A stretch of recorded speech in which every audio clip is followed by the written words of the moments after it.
Duchess Anne Hamilton made Bowness a borough in 1668. It was started in 1661 by Duke Hamilton, Duchess Anne's husband, and took 7 years. It took 7 years because the Lithgow wanted Blackness to be the only trading place. When Duchess Anne made Bowness a borough, she was given 4 fee fairs by the government.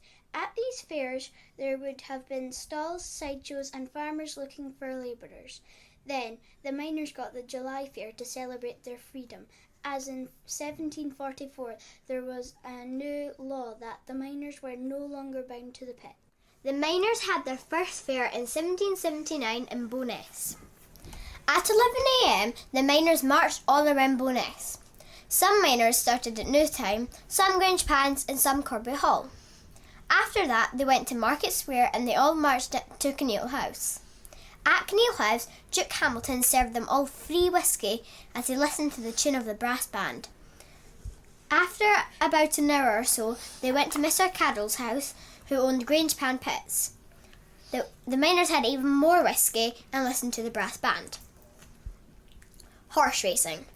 A few hours later, the miners went to the foreshore because they were going to race the pit ponies. After a while, they went to the sideshows at Corby Hall. Sideshows.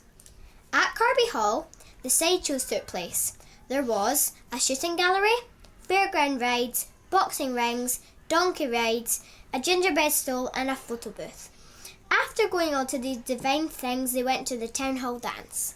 At the town hall dance, the miners took their wives to have a romantic dance. It was free to enter.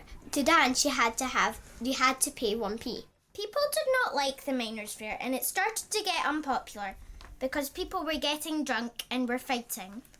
The miners asked the police commissioner and other traders to take part in their unpopular fair, but they were not so keen, so Provost Ballantyne persuaded them to. In 1894 the police took part until 1897 when Provost Stewart changed the fair into a children's fair.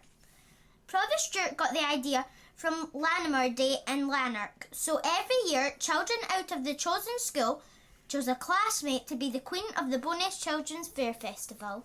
The first ever children's fair was held on Friday the 16th of July 1897.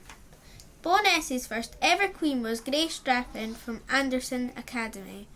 The queen wasn't chosen out of pre-7, she was chosen from secondary school when she was about to leave. Queen Grace was crowned in Craigellum Park for the first time Phillipston Road opened and the procession walked that way. They walked to Craigellum Park for the potted sports in the afternoon. Changes to the fair. There were 2 presentees, and now we have 17. We started at Glebe Park all the way to Douglas Park. The Queen is not a 15 or 16-year-old, it's about a 10 or 11-year-old. We now have guards of honour, also the kirking of the Queen. We also sing different songs. We used to sing Scots Wee Hey, 3 Cheers for Red, White and Blue, and Auld Lang Syne. But now we sing The Best Day of the Year, Hail to Our Queen, and Festive Day. The Best Day of the Year was written by Douglas Snedding.